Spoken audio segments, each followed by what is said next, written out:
நான் இந்த வெற்றி கழகம் சொல்லும் போது இப்போ பக்கத்துல இருக்கிறவங்க கிட்ட பேசினேன். அவங்க சொன்னாங்க, நீங்க என்ன மேல ஒண்டி பாத்தீங்க, உள்ள வந்து 18 தப்பு இருக்கு, அவ்வளவு ஸ்பெல்லிங் எரர்ஸ் இருக்கு, அதை பாக்கலையான்ட்டு கேட்டாங்க. நான் சொன்னேன், ஏங்க அதை பாக்கணும்னு அவசியம் இல்ல, ஏன்னா புக்கோட அழகு அந்த மேல இருக்கிறதுலயே தெரிஞ்சிடும். கரெக்டா இல்லையா? புக்ல இருக்கிற அழகு மேல இருக்கிறதுலயே தெரிஞ்சிடும். நம்ம இப்ப எக்ஸாம் எழுத போறோம்னா சப்ஜெக்ட் பேரையே ஒருத்தன் தப்பா எழுதிருக்கானா அவன் உள்ள கண்டென்ட் கரெக்டாவே எழுதிருப்பான்? வாய்ப்பு இல்ல. சப்ஜெக்ட் பேரே தப்பு, அப்ப உள்ள மேட்டர் எப்படி கரெக்டா இருக்கும்? இருக்காது. அதனால நான் மேட்டருக்குள்ளேயே போல அப்படின்னு சொல்லிட்டேன். ஸோ கட்சி ஆரம்பிக்கிறதுக்கு முன்னாடி சில இந்த மாதிரி தப்புகளே ஃபர்ஸ்ட் பண்ணாதீங்க. ஏன்னா நீங்க பாலிடிக்ஸ்க்கு வரதுக்கு முன்னாடி யாரும் பேச மாட்டாங்க. பாலிடிக்ஸ்ல வந்துட்டீங்கன்னா இப்ப வரும்போது நாங்க தான் பேசுறோம், வந்த உடனே என்ன மாதிரி 2000 பேர் பேசுவான். 2000 பேரை சமாளிக்கணும், அது ரொம்ப கஷ்டம் விஜய் சார். ஏன்னா விஜய் சார் வந்து ஒரு இன்ட்ரோவர்ட் பர்சன். அவருக்கு வந்து இந்த கிரௌடு பிடிக்காது. கிரௌட பக்கத்துல அண்ட விடாத அந்த மாதிரி கேரக்டர். ஆனா அரசியலுக்கு வந்து கிரௌடு தான் வரும். டெய்லி ஒரு 1000 பேரை பார்க்கணும். 2000 பேருக்கிட்ட 2000 பேர் 7.5 கூட்டியிருப்பான் எங்கன்னா. அதனால உங்க எல்லாருக்கிட்டையும் நான் ஒன்னே ஒன்று சொல்லிக்கிறது என்னன்னா, விஜய் சார் வரார் இல்லாம வந்து 2026ல நில்லுங்க.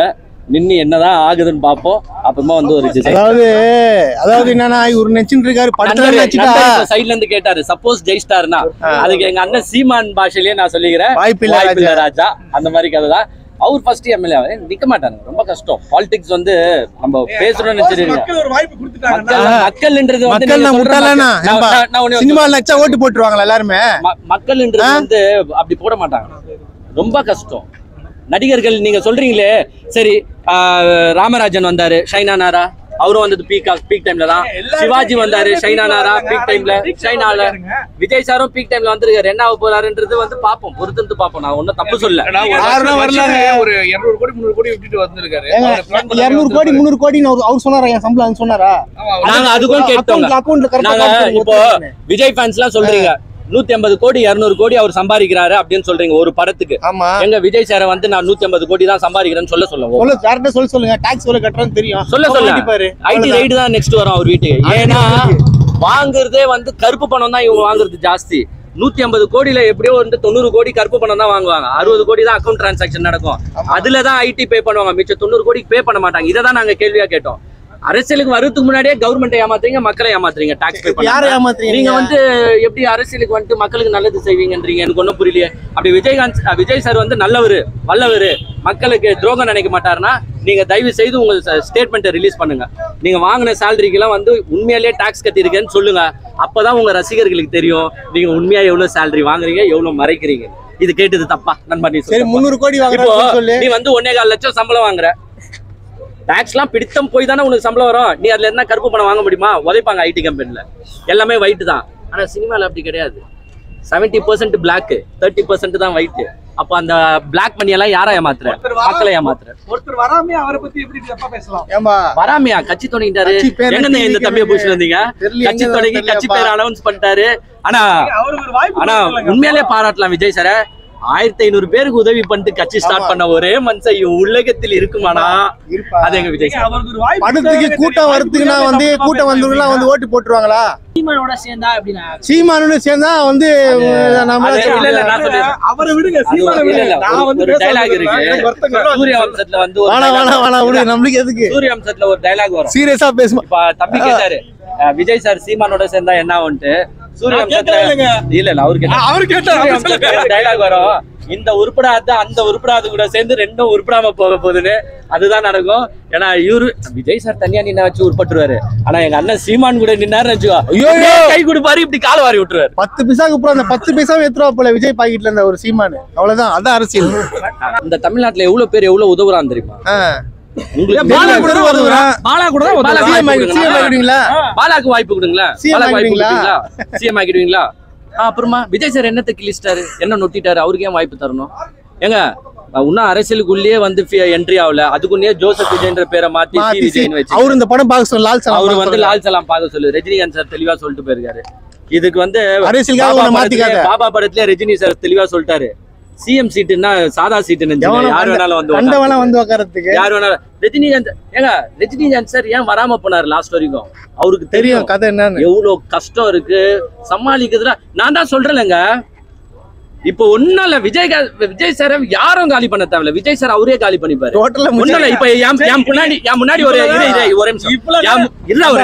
என் முன்னாடி 6 மைக்க நீட்டிட்டு இவன் ஒருத்தர் சைட்ல இருந்து கத்தின்னு இருக்கான். நீங்க ஒரு 4 பேர் கேள்வி கேக்குறீங்களா? இது மாதிரி விஜய் சார் முன்னாடி ஒரு 10 மைக்க நீட்டிட்டு ஒரு 10 பேர் கேள்வி கேட்டு பாரு. வில்லு படத்துல பிரஸ் மீட் பாத்திருக்கியா இல்லையா? எவ்வளவு டென்ஷன் ஆனாரு, எவ்வளவு கத்துனாருன்னு. அதே மாதிரி கத்திட்டு போயினே இருப்பாரு. விஜய் சார் அரசியலுக்கு வந்தா யாருக்கு வந்து தம்பி சொல்லிட்டு இருந்தாரு, யாருக்கு தோத்து போயிடுவாங்க. விஜய் அரசியலுக்கு வந்தா சீமானுக்கு பெரிய பாதிப்பு. சீமானுக்கு ஏன் பெரிய பாதிப்புனா, சீமானே சொல்லிக்கிறாரு யங்ஸ்டர்ஸ் ஓட்டு என்கிட்ட தான் இருக்கு அப்படின்னு சீமான் சொல்றாரு. அந்த யங்ஸ்டர்ஸ் ஓட்டுலாம் நாளைக்கு விஜய்க்கு போகுமா, சீமானுக்கு போகுமா, எங்க அண்ணன் புரட்சி தளபதி விஷால் வந்தா அவருக்கு போகுமா அப்படின்றது வந்து கன்ஃபியூஷன் ஆயிடும். நான் ஏன் விஜயை பத்தி தப்பா பேசுறீங்க, என்ன பண்ணாருன்ட்டு நான் ஒன்னே ஒன்னு சொன்னேன். டேய் சரிடா தப்பா பேசல, அவரு ஊழல் பண்ணிருக்காருன்னு நான் சொல்றேன், இன்கம் டாக்ஸ் ஸ்டேட்மெண்ட் என்ன ரிலீஸ் பண்ண சொல்றேன். ஆமாண்ணா நீங்க சொல்றது உண்மைதான், எல்லாம் கருப்புல தான் பணம் வாங்குறாங்க, பரவாயில்லண்ணா விட்டுருங்கன்றாரு. அப்போ அது ஊழல் கிடையாதா? ஊழல் தானே. ஐடி பே பண்ணல, யாருக்கு பே பண்ணல, கவர்மெண்ட்டுக்கு பே பண்ணல, மக்களுக்கு பே பண்ணல. நீ அரசியலுக்கு வரதுக்கு முன்னாடியே மக்களை ஏமாத்துறியே. ஏங்க அஜித் வந்து 100% வந்து ஒயிட் பணம் தான் வாங்குவார் தெரியுமா? அஜித் 100% ஒயிட் தான் வாங்குறாரு. அப்படி உண்மையா ஓபன் அப் பண்ணி விஜய் சாரே சொல்லுங்க. ஏங்க இவ்வளவு பேர் கேள்வி கேட்கறாங்க, நாங்க சொல்றோம்னு சொல்றீங்க. விஜய் சாரியோ இல்ல புஷி ஆனந்தியோ இல்ல அவர் ஃபேன்ஸ்ல இருந்து யாரோ ஒருத்தர் பெரிய போஸ்டிங்ல இருக்கிறோம், ஓபன் அப் பண்ணி சொல்லுங்க. விஜய் சார் எல்லாமே ஒயிட் பணத்துல தான் வாங்குறாரு. ஓபன் பண்ணிட்டு ஒரே ஒரு படத்துக்கு அவர் வாங்கின சேலரி எவ்வளவு நோண்டி சொல்லிடுங்கன்ற நான். ஏன்னா ஃபேன்ஸ் அடிச்சுக்கிறான், என்னமோ 150 கோடி 200 கோடி வாங்கி விஜய் சார் இவங்க வீட்டுக்கெல்லாம் அனுப்புற மாதிரி அடிச்சுக்கிறானே. ஓபன் அப் பண்ணுங்கன்ற நானு. பிளாக் எல்லா இடத்துலயும் இருக்கு. நீங்க எதுக்கு வரீங்க? அந்த அவரு கண்டென்ட்ல பார்த்தா ஃபர்ஸ்ட் ஊழலை ஒழிக்க. நீ என்ன பண்ற? அப்ப நீ என்ன பண்ற? நான் என்ன சொல்றேன்னா நல்லவன் வான்னு சொல்றேன், ஆனா நல்லவனா நடிக்கிறவன் வராதன்ற. 7 கோடி காரு ஒரு ஸ்டேட்ல ஓட்டணும், இம்போர்ட் பண்ண கார் ஒரு ஸ்டேட்ல ஓட்டணும்னா என்ட்ரி டாக்ஸ் கட்டி தான் ஆகணும், அது ரூல்ஸ். நான் என்ட்ரி டாக்ஸே கட்ட மாட்டேன் அப்படின்ட்டு நீதிமன்றத்துக்கு போயிட்டு நீதிமன்றத்துல மொக்கைய வாங்கினேன். நீதிமன்றம் என்ன தெரியுமா சொல்லிச்சு, நீங்க வந்து ரியல் ஹீரோக்களா மட்டும் இருக்காதீங்க, ரியல் லைஃப்ல ஹீரோக்களா இருங்க அப்படின்னு விஜய் சாருக்கு சொல்லிச்சு. அப்புறமா விஜய் சார் அதுக்கு மேல்முறையீடு பண்ணி அந்த கருத்தை மட்டும் நீக்கிடுங்க அப்படின்னு சொல்லி நீக்கினாங்க. என்ட்ரி டாக்ஸ் கட்டி தானே ஆகணும், கவர்மெண்ட்டுக்கு போய் தானே ஆகணும், மக்களுக்கு போய் தானே ஆகணும். அதையே கட்ட மாட்டேன்னு சொல்றீங்க. நீங்க அரசியலுக்கு வந்து எப்படிங்க மக்களுக்கு நல்லது செய்வீங்க? நான் கேட்கிற கேள்வி தப்பா? ஒண்ணு தெரிஞ்சுக்கோங்க, எல்லாருமே ஒரு பொலிட்டிக்கல் பார்ட்டிக்கு சப்போர்ட் பண்ணுவோமா மாட்டுமா? எல்லாருக்கும் ஒரு கருத்து மனசுல இருக்குமா இருக்காதா? நாங்க எஸ் டிஎம்கே வந்து ஒரு நல்ல பார்ட்டின்னு ஏத்துக்கிறோம் நாங்க, அதுல மாற்று கருத்து கிடையாது. நான் எங்குமே போயிட்டு டிஎம்கே வந்து தப்பு பண்ணா தப்பு பண்ணதுன்னு சொல்லுவேன், நல்லது பண்ணா நல்லது பண்ணதுன்னு சொல்றேன். இருங்க, பாலிடிக்ஸ் வந்து is not choosing the best from the best. ஒன்னு தெரிஞ்சுக்கோங்க, is not choosing the best from the best. பாலிடிக்ஸே வர்ஸ்ட் தான். Politics is choosing the best out of worst. புரியுதா? கெட்டவன்ல எவன் நல்லவன் அதை தேர்ந்தெடுக்கிறது தான் பாலிடிக்ஸ். அந்த பெஸ்ட் யாருன்னு பாத்தீங்கன்னா இப்போதைக்கு டிஎம்கே தான். ஏன்னா ஏடிஎம்கே 10 வருஷம் இருந்தாங்க. ஏடிஎம்கே 10 வருஷம் இருந்தா சாக்காடைய போட்டு வாட்டர் ட்ரைனேஜ் கட்டி இந்நேரத்துக்கு தண்ணியே இல்லாம பண்ணிட்டு இருக்கலாம். பட் எதுனா ஸ்டெப்ஸ் எடுத்தாங்களா? எடுக்கல. பட் இப்போ வந்து டிஎம்கே கவர்மெண்ட் என்ன பண்ணிருக்கு, டேய் தண்ணி போன 10 வருஷமா நின்றுட்டு இருக்கு, இவ்வளவு ஃபிளட்டை இவங்க சமாளிக்கல, நம்மளாச்சு சமாளிக்கணும் அப்படின்ட்டு அவங்க ஒரு இன்வெஸ்ட்மெண்ட் பண்ணி ட்ரைனேஜ் பண்றாங்க. ஆனா நம்ம என்ன கேள்வி கேட்கிறோம், இதுக்குள்ள முடிக்கல. இது எப்படி நான் வீடு கட்டணும் 6 மாசம் ஆகிதான் ஆகும்.